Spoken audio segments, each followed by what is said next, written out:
and welcome to Creative Writing Day 2022. We're going to talk about creative writing. We've been having some interesting conversations in our own program about the role of creative writing in the high school curriculum. And we have an actual high school teacher here. Former high school teacher here. Always telling lies. Brenda, could you introduce yourself to everybody? Okay, what should I say? Okay, there we go. First generation college student, transitional studies with math. Oh, don't look at me, I'm getting nervous. Oh, okay, and then Kim is talking, Dr. Cox is talking about important things to me. The catalog is confusing, so you should always use your beautiful teacher resources to help you with that. I understand. I was first generation college kid, so I didn't know like how does financial aid work with stuff I want to do with the things that will get me a job. So you should ask for help for sure, and they'll help you on scholarship and know how hard that is to figure out the money stuff. Then became a classroom teacher, so I had endorsements, English education with endorsements in English and theater, hence how dramatic I am, and it's just feeding it, right? Then was teaching for 13 years, I think. 7th through composition 2 and technical writing at college. So big old long span of teaching. And then I left teaching, still love my people, but left teaching so I could study creative writing at Western, where that guy is. I'm a huge proponent of story catchers because you meet the most amazing writers there, like the biggest names in the business. So you should go to that. And everyone's nice and kind and they give you s'mores. And you get to be in the pine trees and all the good things. And I get to meet poets. And what else should I say, Cole? You what? What else should I say? Oh. Talk too fast. I'm generally excited about everything. One of the things that Brenda has shared with me is she started her MFA That's probably a year and a half ago, is that right? Or something like that. We'll So say she was teaching during the first year of her MFA, and then at Western. and then this year she took time off to work solely on her MFA. Yeah. And I won't say abandoned the Chadron High School classroom, but My friends always say this is not true. I love my friends at Chadron High School and I value my time in the classroom and I understand what it is to work really hard at everything. And I just left a meeting with High Desert Journal, so understanding what it's like to try to get published and the challenges of a career in creative writing or in public schools or in any English field, except for being a lawyer, although I can argue pretty well. So that's it. but one of the things that Brenda told me was that Sorry. I'm sorry, I just have to interject here, is that many of the people she first encountered at Storycatcher have subsequently appeared as guest lecturers, and they're in these positions in these various journals where people are submitting. Yeah. So there is a real good network that is developed through these writing workshops, including Storycatcher. And I think we should pat ourselves on the back after 10 years of doing it. A lot of those voices that we've had at our events go on, and then you see them in the roles and in the materials that you're reading for your class and things like that. Yes, and so what I would say is like when Marcus Jones brings Frank X. Walker to Storycatchers, and then he's at Fish Trap, and then my teacher, Dr. Laura Pritchett, who won the Colorado Book Award last year or the year before and has published 9 books, is recommending I go to that. I'm like, oh, I already met Frank. But I don't say it like that, Marcus, but I can kind of say, oh, I know Sean Prentice. Oh, I know Joe Wilkins. Like I met him at a backyard barbecue. And so like taking advantage of the good, like beautiful community, hello, new friends, of the smallness, right? And sometimes we reject that about Nebraska, it's smallness and rural, but there's real advantages as far as like connections and meeting people. Like, I don't think I could sit down and talk to Kim Barnes at just any place, and Robert Wrigley, who Steve was generous to bring to Storycatchers. And now these people's names are thrown around as if they're, you know, oh, just this big deal. And I'm like, I had a stick with her. Like, so it's just take advantage of all the opportunities that this beautiful college and the teachers here provide for you, I would say. Wonderful. Now we have to introduce Matt. We get to. Matt, tell us about yourself. I'm Matt Mason. I'm currently the Nebraska State Poet, and I've done a lot of work in high schools. For years, I went with the Nebraska Arts Council, teaching, kind of helping schools with a Poetry Out Loud program, which we'll talk about later. And I've also started a program in Nebraska called Louder Than a Bomb, Great Plains, which is a slam poetry team contest for high schools and junior highs. And otherwise, I've been going into high schools a lot, just kind of randomly also, where the teacher's like, hey, help me teach poetry. So I go in. But mostly I've been writing since I was in high school, and I love poetry. Every other genre sucks, but no. You know, it's funny, I usually say it the other way around.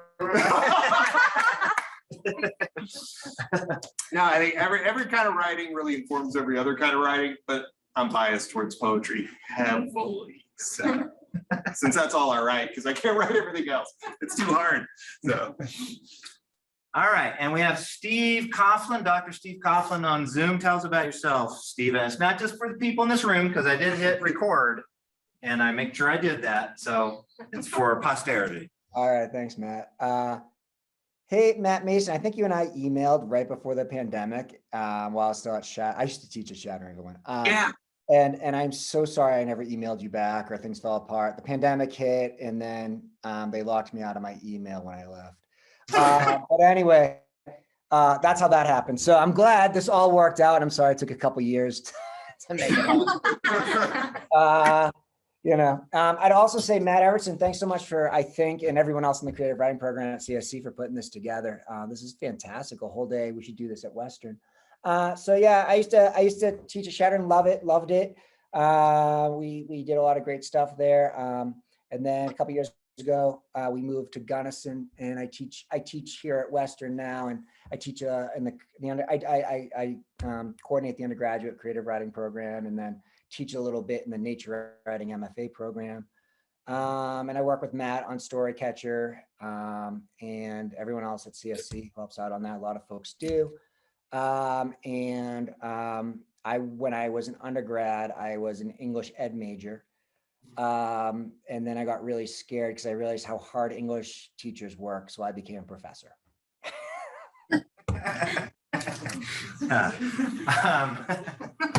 All true.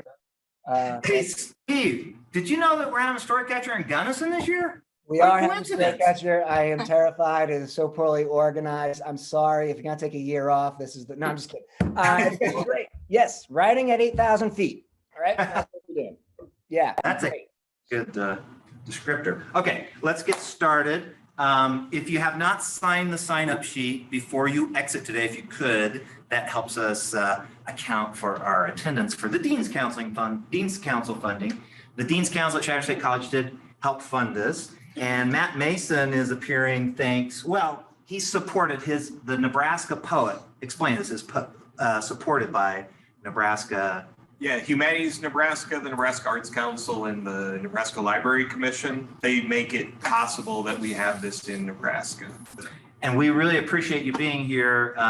You were originally coming to work with some high school students, right? And that, we won't get into how that fell through. But then when it did, he agreed to come and do this for us, and we really appreciate it.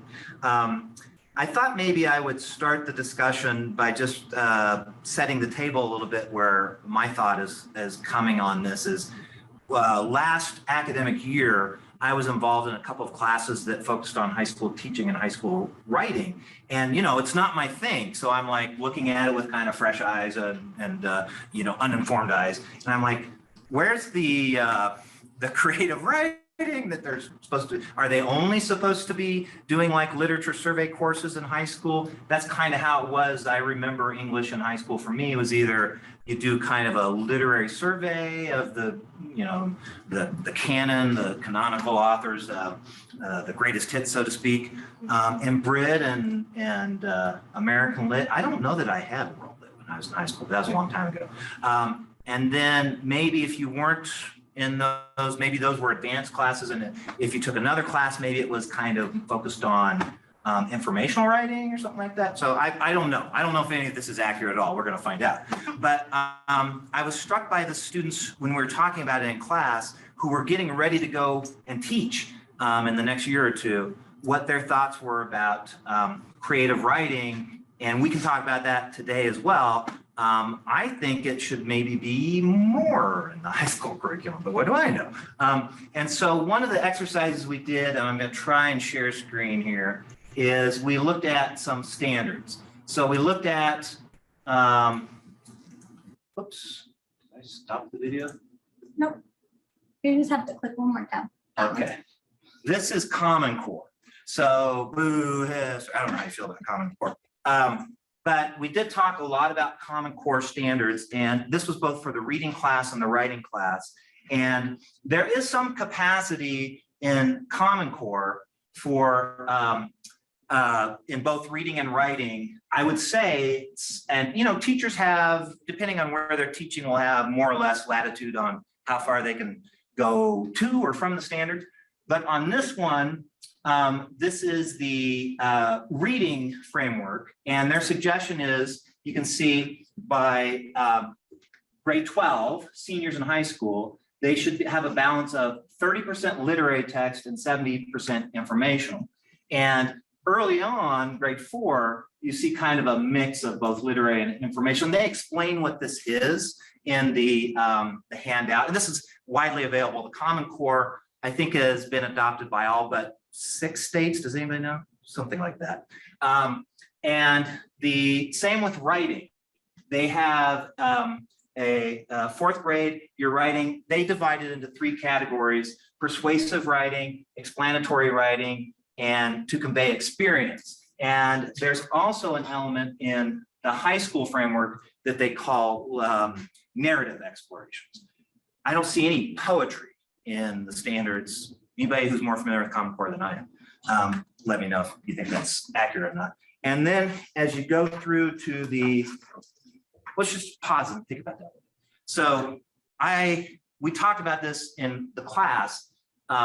So I guess if we go from a reading experience of literary text, which would include poetry, I would think, and the greatest hits and all that, then it's 70% more informational writing. Do we understand what they mean by that? What do you think they mean by informational writing? Reading, informational text. Anybody have any? I'm not trying to be a teacher here. I'm clearly. In our class, we discussed it, and I guess, so read an Atlantic article versus read Moby Dick, maybe? I don't know. What do you think is being represented? Because Common Core has been adopted as a way to fix the educational system and make states better for career and college preparedness. Why do you think they were emphasizing that switch towards informational text? Understand maybe news articles more or worldly things, I would assume. This reminds me of the conversation we had last semester. I think there was an idea that, well, it's in the handbook, you can look at it. There's a rationale for that, but part of it is because there's a perception that creative writing, if we can frame it that way, or narrative writing or literary writing, is going to be less useful for college and career preparedness. I think particularly for career, don't you think? You'll be writing and reading much more informational texts than, what's another text I don't have to keep saying? Beloved or something like that. That was in the news last month or so. 24 cents, valid. Then as we go through, then quickly, I'll go to the high school standards here for Common Core as you traverse this terrain. We get down to writing standards. This is page, do they have page numbers here? 46. I'll find page 46. Steve, shout out if you can see this. I can see this. Okay, so this is page, you see it up there? It's very hard to read. Yeah. What does it say? So these are writing standards. And this is the 3rd tier. You saw the previous one was write arguments to support claims in analysis of substantive topics or texts using valid reasoning and relevant and sufficient evidence. So argumentative writing, persuasive writing. Position papers, things like that. Do you teach position papers in high school? Tell me when you want me to talk, love. And then write informative explanatory texts to examine and convey complex ideas. Is there capacity there for creative nonfiction? I don't know. You'd have to read through all the minutia of the descriptors there.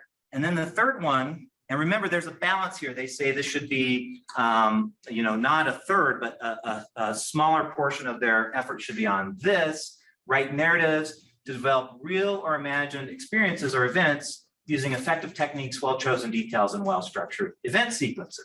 That strikes me as either fiction or creative nonfiction, maybe. And so that's great, right? I don't see poetry. Do you have any, have you engaged in this discussion about Common Core and writing poetry with anybody? No, I haven't. I've avoided Common Core. There is a perception that it is pretty restrictive on those things, I think, right? Okay, let's exit out of this one. So the Nebraska standards were just updated. Watch this. This is late breaking news. Nebraska's College and Career Ready Standards for English Language Arts. So this is right on the Nebraska Department of Education. Most of our graduates will probably be teaching in Nebraska, a good chunk of it. So these are the standards that govern us. And I had a chance, and the students had a chance to look through the standards with this eye towards this thing about, is there capacity for more creative writing in the high school classroom? And I was heartened to see that, reading prose and poetry. But in my opinion, if you look at the previous set of standards, in the writing area, if you go through, you'll see the language. I won't drag you through it all. But if you go through and look at the language, they have adopted the same requirements for the percentage of reading. It's on one of these slides. I think it's this one. Foundations of readings. Then they have, I think it's this one actually. So this looks, and what you find as you go through the Nebraska standards, and Nebraska has resisted Common Core. Common Core is all through the new standards. They really, I don't know what happened there. They kind of caved in on a little bit. So this language is very, very similar to what you see in the Common Core standards, with the percentages that you should have on literary versus informational texts by high school. Persuasive, explanatory versus experiential writing. Now, I think Nebraska still maintains a poetry standard, and if anybody knows, shout out, for high school writing. Like they do want you, it is like listed in the standard to write poetry. But so, okay, Brenda, what do you think? Is that kind of what your experience was with the balance of both reading and writing, informational versus creative texts? And I'll stop screen sharing. Well, I'm gonna be me, okay, so sort You of do gonna you. answer your question, and I'm sort of gonna do what I want. Because that's how I do it. So I think this is the old thing, and I'm old, so this is what I live by. So before I would have young minds in my classroom that I was interested in helping them, I eventually, as a public school teacher, decided that I think I was pretty clear about the fact I wanted people to learn how to communicate well. And so whether that was through an artistic medium of poetry, or whether it was through argumentative writing, or writing a recipe card, why are you doing it? What's the purpose and who's it for? And so I think like can I just be inclusive, because we're a small group? Are any of you interested in becoming high school teachers or middle school teachers? Okay. And so I would say, yes, you need to live to these documents. I think the document that I was working under hadn't changed for a decade. And so I had to take some liberties with what do I do to service the immediate people in front of me? These people were in my classroom. I'm just going to give a shout out to my former students here who are strong and brilliant. And like, how can I have them experience the fulfilling life I believe that artistic mediums like poetry or creative nonfiction bring to our lives to share experience and build community, and also have them understand. And I'm coming from a perspective where now I'm in a graduate program in creative writing, nature writing, where they also can define their digital legacy and be a part of the real world. And so for me, it was always not just about living to a standard, it's about seeing the bigger vision of why that standard exists. And so I'm not sure, I can't speak for other teachers. My friend Cheryl Welch is here, and you could talk about standards if you have them for Spanish language. But I think it's important to recognize that your students need to leave with a set of skills. And so whether that's going off of the document that's Common Core, which is of course a nationwide standard, or whether that's going from Nebraska standards. Originally, I was asked to sit on councils that were rewriting some of these standards. And then I can speak to the fact that the ACT company kind of came in and gave Nebraska a bunch of money and said, hey, instead of Nebraska state testing, we're going to do the ACT. And that's going to be the standard because colleges need to know what you're able to know and do. And so just being more practical with it. But if I could just, Dr. Evertson, can you define for me the purpose of our conversation today is the roundtable to, of course, acknowledge what you're doing, but also I think to consider how do you bring in mediums like creative writing for those of you who are just, don't mean this word just, I'm trying to be careful with my language here, but who are not interested in teaching in the classroom, but interested in finding your story, which I understand is the mission of this college, right? The English department.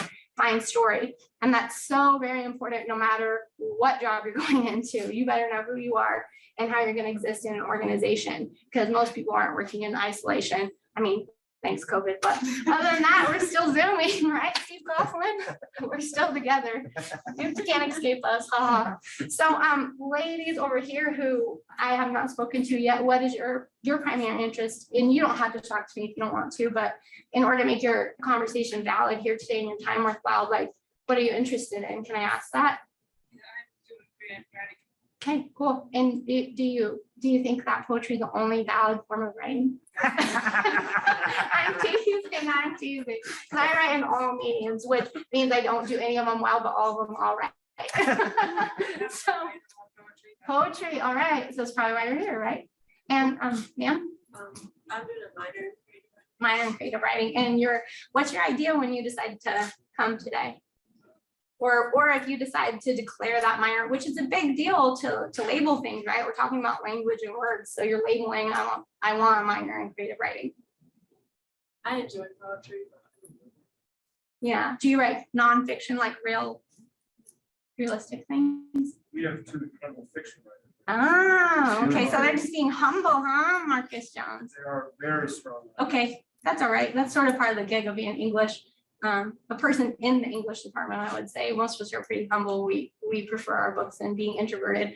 Now I am actually very introverted, which no one ever believes, but if you look at my neck, it tells a real story. But I think it's important, like you have to stick your neck out a little bit in order to be getting the job or writing the essay that's supporting the research, that's whatever it is that your objective is to do to share your experience and to contribute, right? And I think we live in a world right now, my philosophy is we need connection, we need solutions to pretty big problems.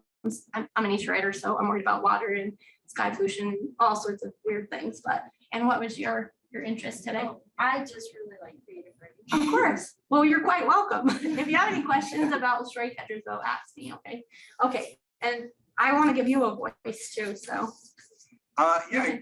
I'm curious because I've had guest poets in my classroom too, and you guys, if you want to talk to me, do okay. But your experience in the public school classroom when you go generally run a workshop probably, or It's a mix. So, I mean, I'll do a reading, I'll do a workshop, I'll just go answer questions and read a few poems. Mostly teachers bring me in because, and this is partly poets and poetry's fault. Poetry it's difficult to teach and it's difficult to learn because we've been taught it poorly for about 100 years, I think. At least my generation, we were taught that poetry was basically smarter than us, that we had to figure it out, we had to work hard. And it was basically a subject that makes people in my generation especially feel stupid. Because, you pull up this poem, it's like, what depends on this stupid red wheelbarrow? I have no idea. But they're teaching that to junior high and high schoolers. And I think it's changing, but I think it's changing a little slowly, but it is changing. I've been into a lot of classrooms where we're reading poetry that tells stories that make sense. And that's what poetry is. I mean, the reason poetry exists was to tell histories, was to tell stories, was to communicate and to save things. Before we had novels, before we had, books even, it was these memorized poems, this oral tradition. And then it became something that was essentially written for critics and written for reviews and written for PhD teachers. And so it became this thing on a hill rather than something that everybody just read. You know, a little more than 100 years ago, people would read books of poetry because it was fun. They would memorize poems because they kick ass. And we got away from that, but and every now and then, like, you know, the beat poets made some headway getting back, and then that got washed away. And then slam poetry brought it back, and they tried to push that away, but it didn't go very well. Now I'm heartened that there's so many slam poets teaching poetry in colleges and high schools now. And that's the thing. I think what I like to do is go into a school and just tell teachers, teaching poetry is not as hard as we've been taught it is. Go in and teach what you think is fun about poetry. If your standards allow, bring in poems that you like. Find the poems in the textbooks that you teach that you like. And it doesn't matter if you tell the right story about it. If you show excitement about a poem, students pick up on that, high school students especially. And poetry is something that reaches, especially the writing of it, it reaches students who aren't reached as much by the textbook and the tests. The students who don't do as well are often the ones in the back scribbling song lyrics, who can really be reached by something like the creative writing aspect. So, but I think if we could just take a deep breath, it's like poetry. Hey, I'm not against T.S. Eliot and Ezra. Well, I'm against Ezra Pound. But yeah, there are these very difficult poets who are wonderful for some people. But it became a thing where they were taught as the main form of poetry for all of us. And no, poetry is genres. There's 100 different genres of poetry. We're all gonna like different kinds of poetry. And if we're forced to try to like one, no matter what that one is, it's not gonna work well. So I mean, I wanna teach accessible, interesting, exciting poems, but acknowledge that other poems need to be taught too. Otherwise, it all goes wrong. But no, so I like to go into school classrooms, put a little energy into poetry, let people know that poetry can actually be fun. You can read a poem and laugh and you're not stupid. You can read a poem and think by a famous poet and think that it's terrible. That's all right. I mean, yeah, we're not expected to listen to every classical music station and think, okay, this is supposed to be wonderful. Why am I bored? You know, you can also listen to rap or country or alt rock or whatever, but and poetry's the same. So I'm rambling now. I don't think you're rambling. Because, I would just say, I think there was a time when one semester when I was teaching, I decided that we weren't studying enough poetry. And so I always did daily writing in my classroom, and some people loved it, some people hated it. Most of the time they hated it in the beginning and loved it by the end. Maybe they all hated it. They had to do it, sorry. And so if I can like sort of call you two out, I'll have you speak to that experience a little bit, and how if you are serious about becoming an English teacher, that you can work that into a classroom that has 45 pages of demands, and how do I get all the things done that keep me a passionate person who can wear orange and show up for my students every day when there's a lot of demands on public school teachers, as we all know. And so I didn't leave for lack of energy or enthusiasm. I left because there's only so much time in a day to do the things that you want to do. And I certainly support and love the people of the public schools still, and support their mission in any way that I can. So, but you have to be yourself, right? And so I think in order to make a connection with anybody, you need, or a piece of poetry or a classroom or whatever your experience is in the world, authenticity and showing up as yourself is super important. And I think that one way you can become a better argumentative writer or informational writer or poet is by having authenticity in what you have to say and who you are, and owning your story. So I'm pretty passionate about this hashtag that these guys created, because that's going to propel you forward into whatever career you want to do. And if you don't have practice all the time engaging with your own voice, how could you be expected to write an academic research paper or become a lawyer or the ag reporter for the local news channel or a poet laureate for the state? You can't open doorways if you don't know your own voice. And so you guys, you poor little things right here, you have the daily experience of writing. And I think this topic's roundtable is creative writing. And where do we fit that in a world that is really content laden? Like, we're getting messages and information all the time.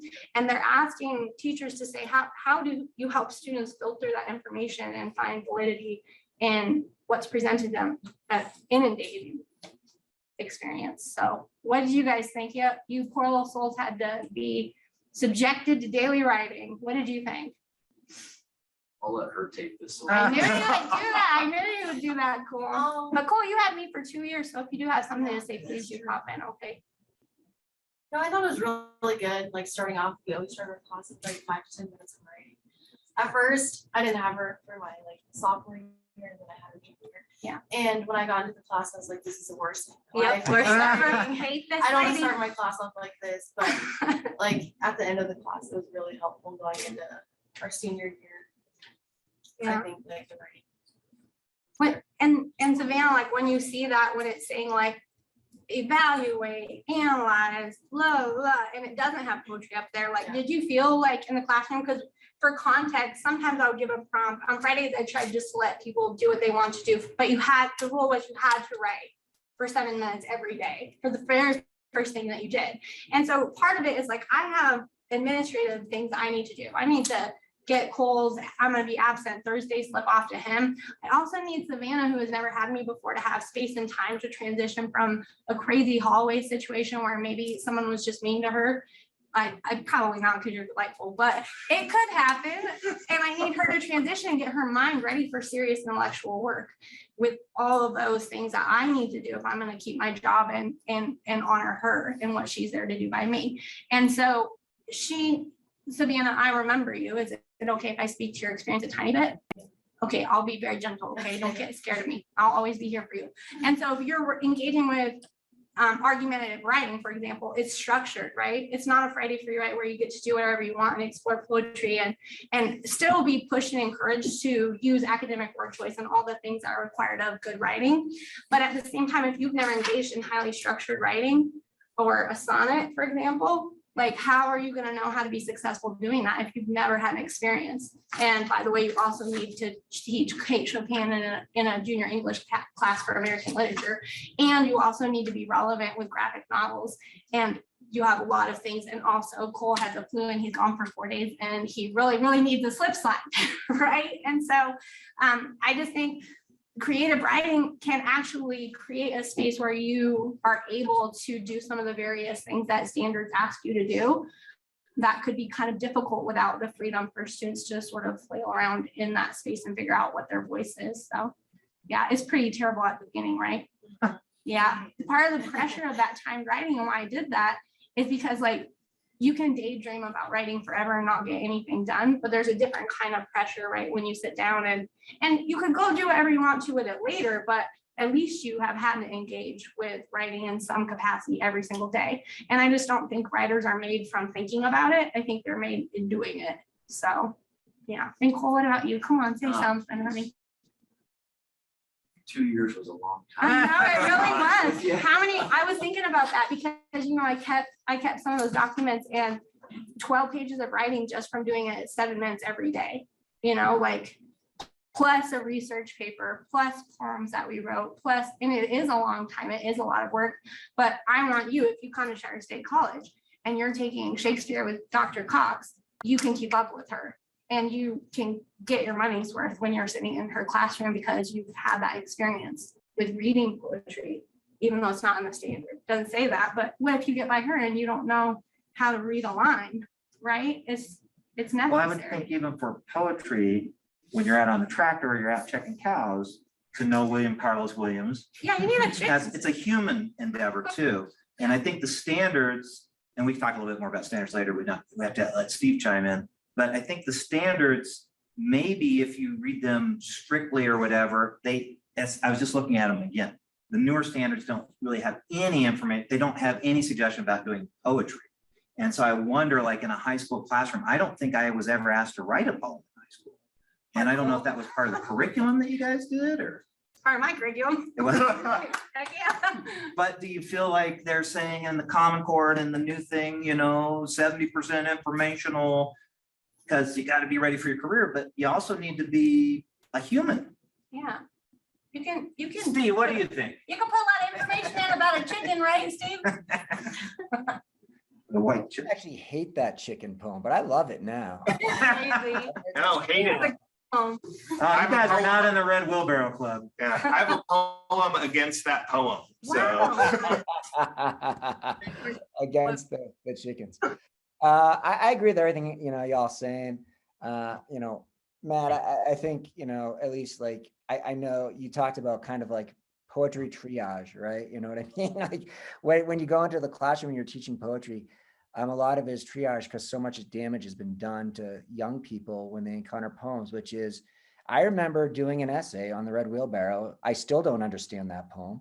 And, I walked away feeling like I didn't belong in the world of poetry. I always say to students now, like when I teach, like a freshman level or even a junior level, like poetry class, something like that, I always say, I too hate poetry, which is kind of funny because it's anyways, but like I love poems I can understand. I don't like poems that I can't. There's a difference between obscurity, which is I can't understand this, and ambiguity, which is like there's multiple ways to experience this, which can be quite pleasurable, actually. I don't know if I have much to add other than, yesterday I was teaching a junior level poetry class, and we read our first book of the semester. And the first book we're reading that I had us read this semester was Fox and Socks by Dr. Seuss. And we did a round table reading of it, and all of us took a page. And of course, it's tongue twisters. And, first of all, I said, could someone tell me what this is about? And so like, I don't know what the hell this is about. It takes it off the table, right? I don't have to know what it's about because it's Fox and Socks, Dr. Seuss. But what we did start to realize is the pure joy of language, the pure joy of sound, that there's something sensual, that we know as a little kid when we hear words and speak words that we lose as we get older because it kind of gets beaten out of us because we're told to analyze the Red Wheelbarrow. And if we don't analyze it right, someone gives us a C-, and then you say, I hate poetry. You don't hate poetry. If you love Dr. Seuss, you love poetry. And what we need to go is kind of triage. We got to go all the way back to the beginnings and rebuild because so much damage, unfortunately, gets done to poetry and a lot of other creative writing too. So that's what I would add.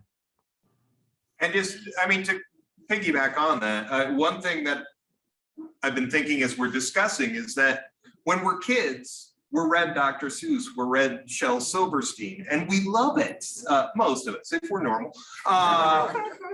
And then you go to school and you kind of learn that either isn't poetry or it's doggerel or it's not up to the level of other poetry.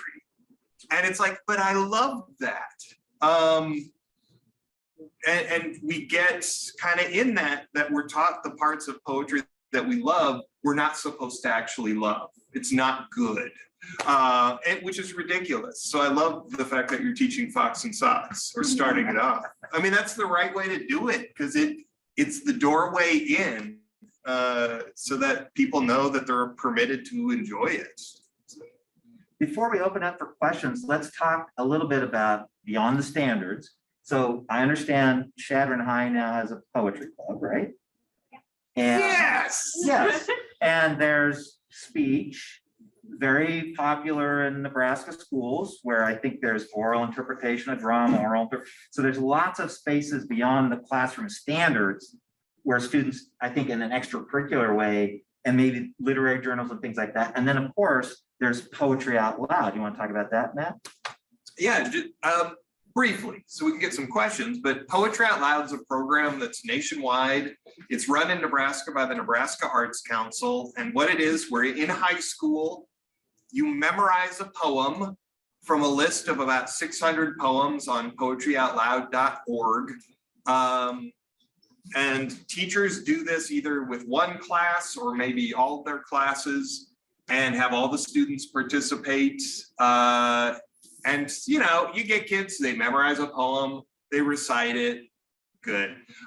Some kids try hard to make the poem make sense to an audience. And those ones, you know, might win the school competition where you're judged on how well you recite the poem, that you get the words right, of course, but also that you make the poem come alive a little bit.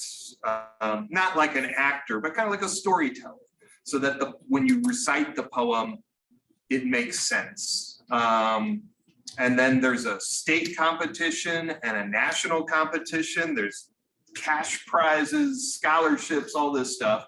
But ultimately, it's about asking students to look at this list of hundreds of poems, choose one, and the way they say it out loud, they make that poem make sense to their classmates. It's about having students teach poetry just by memorizing and reciting. And I love it. I love seeing what students do with it. I love seeing, you know, 3 students do the same poem and do it completely differently. It's just really neat to see. So I absolutely love this program. High schools can get involved by contacting the Nebraska Arts Council. It's already mostly done for this year, but get in for next year because it's a great way to teach poetry.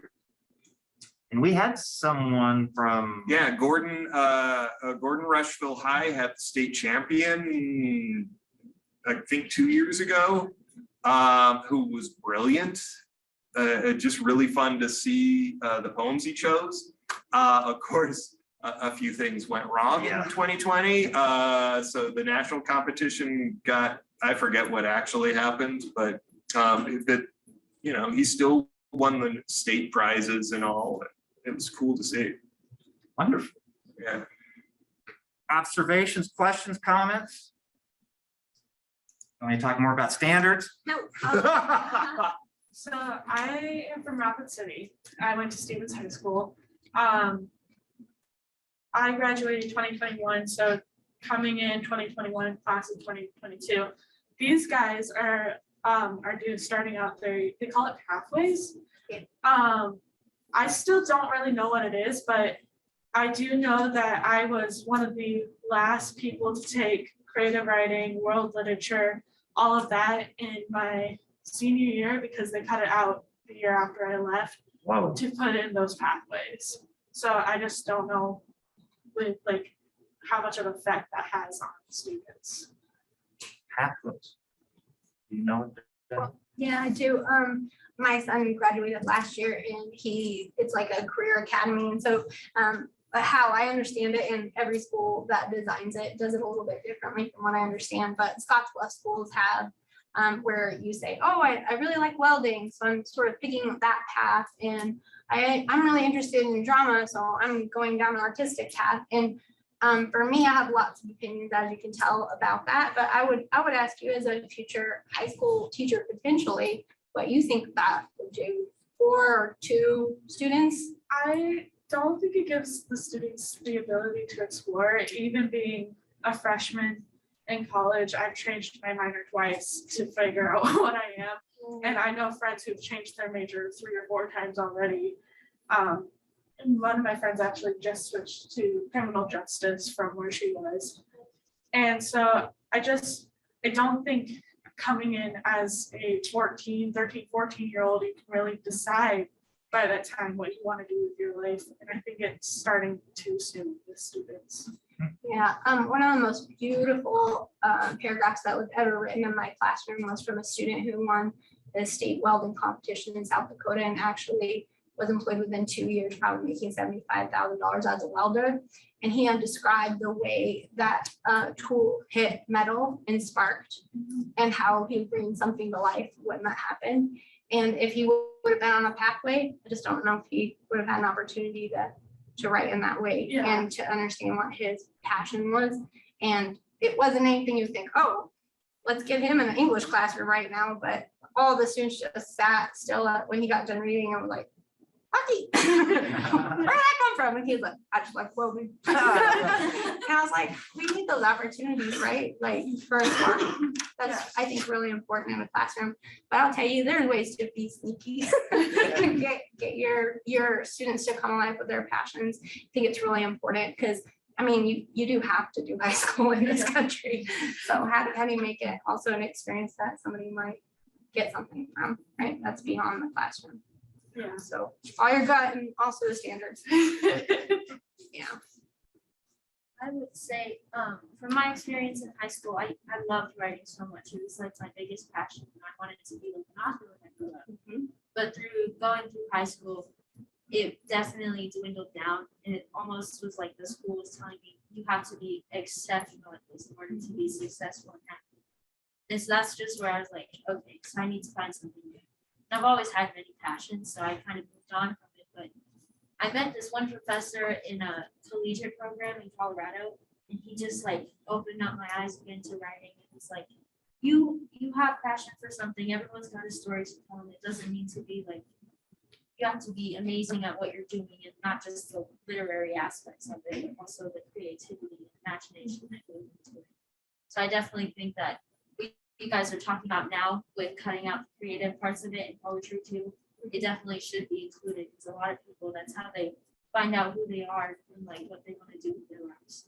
And like, it's about having a worthwhile life at some point, right? Like, not just about, education should be guiding you into a life that you actually want to be engaging in and contributing to the bigger world, I think. But Yeah, I mean, I write poetry because I love it. If people read me or not, I mean, I like that people read it, that I've got books that I've been published, but ultimately what it comes down to is that I love it, and that's why I did it. I did it for personal reasons, to tell my stories, to understand the world around me by writing it out. I think I got lucky early on that a few poems got published because it made me try that a little bit more. But I mean, there was at one point after college, I knew I liked poetry in college. I wanted to keep going with it, go to the library, get a book of poetry, say, oh, this won the National Book Award. And I'd read it and I was like, and it's a point of wondering if what I was writing was even poetry or not, but it didn't matter. I kept writing. And I'm glad I did, because eventually I found other poets who wrote similarly to me. But ultimately, I think we look to things like monetary success or awards or all that because of our culture. And there are things we do that we just enjoy, and do that. I mean, there's just a thing flipping around Facebook, quote by Vonnegut, when he was a kid talking to somebody, like he signed up for an architectural dig or something, and he was telling the guy that he did all these programs and he wasn't very good at any of them. And the guy doing the program was like, well, that's fantastic that you're doing all this. You're getting all this experience. You're doing the things you enjoy, whether you're good at them or not, kind of pales in comparison to just do the things that bring you joy. I mean, except for drugs. All right. The joy doesn't last from what I've seen, so. Dr. Evertson, just because I love what you're saying. I love what everyone's saying. And I got to go in a minute because I got to go pick up my daughter at preschool. But I wanted to say, I think Matt, you really kind of bummed me out, Matt Evertson, which is nothing new. But you really bummed me out when you put all those like outcomes and stuff on the board. I was like, good God. And, it got me thinking, and something I often think that like, we're a culture or a society, we're built by capitalism, right? We got to produce. And those outcomes are really good at kind of attacking and trying to develop this, right? Our intellectual capacity and abilities. But I don't know how much they speak to the soul and how much we teach the soul. And I think when you talk about creative writing in the classroom, and obviously, if you want to be a writer, we need to move beyond that. There are other things you need to do, of course. But like, let's begin with nurturing the soul a little bit and teaching the soul and educating the thing that makes us human beings. And I think that's why we want to, for future teachers of English, yes, we want them to be good writers. Yes, those things do matter. But what matters even more is your well-being. And we probably want to start and think about that when we're thinking about how we want to teach a classroom and the role creative writing can play in that. Well put. Yeah, one of the things that came up, I actually was looking through the standards here, and in the previous version, they had modes. communicate informative ideas effectively and analytic, argumentative, descriptive, informative, narrative, poetic, persuasive, and reflective modes to multiple audiences using a variety of media and formats. And I hate to say it, in at least the grade 12 standards, there's none of that anymore. There's only write arguments, write informative, explanatory, and that's all I see. Variety of modes. I think they stripped some of that out. But one of the things the students said in that class was with the reading experiences too, and the same thing with that 70-30 split. One of the things that's missing from a lot of these standards that's in the books these days for getting students who are reluctant readers to engage is to entertain as well. Share the human experience, but also what is wrong with entertaining? And we probably would get more high school students to read, right? If they were reading what they perceive, and if they could select the texts that speak to them particularly. And the standards do seem to be pretty restrictive on that. Any other, last question? We got pizza that's in the room across the hallway, so but we have room for one more question or observation. Yeah, sure. I had something I was thinking about as I was listening to everyone. I'm a Spanish teacher, and so I just came to listen to some people I know who share their thoughts. And I don't think that, I think I like what you said as far as nurturing the soul. I think you have to create a atmosphere of acceptance and openness and listening to who that person is, because if the people don't feel safe that you will accept their real thoughts, they're not going to write the real thoughts. They're just going to throw whatever out on paper that they think you want to hear. So I think for me as a classroom teacher, I really try to convey openness and an acceptance, and I shut down pretty quickly if anybody's fighting and pushing against that, or demeaning, or putting down whatever, an individual or a group of people, so that everybody knows people are welcome here, thoughts are welcome here, you are free to express yourself. And I think as a classroom teacher, that's really important, and that's what will foster success. Yeah, here. Well, with the talking about my nonprofit runs the Louder Than a Bomb Great Plains program in high schools, mostly in Omaha and Lincoln, but we're around the state. If anybody's interested, contact me. But we mostly work with writing groups after school rather than classrooms with random kids. So you get these 10 kids who want to write together, and we have to go through rules like that and kind of make an agreement as a group that we're going to honor each other's work. What's written here stays here. I mean, just as a way, because once you can listen to each other and trust everyone's voices and everyone's ear, you get amazing things that you're able to put down. Okay, and that's on your webpage? It's out there somewhere. Okay, Yes. I'm gonna put up Matt's webpage, and I'm gonna tell you all, thank you so much for being a part of the roundtable. And I thought we just scratched the surface, obviously, but thank you, Steve, for zooming in. That was great. Yeah, thanks, Steve. And yeah, thanks. Let's go have pizza across the hallway. We got plenty, and we have some drinks too. So, and then the workshop, the reason we're really all here, the workshop starts at 5:15. Thank you, all right. Thank you, Dr. Evertson.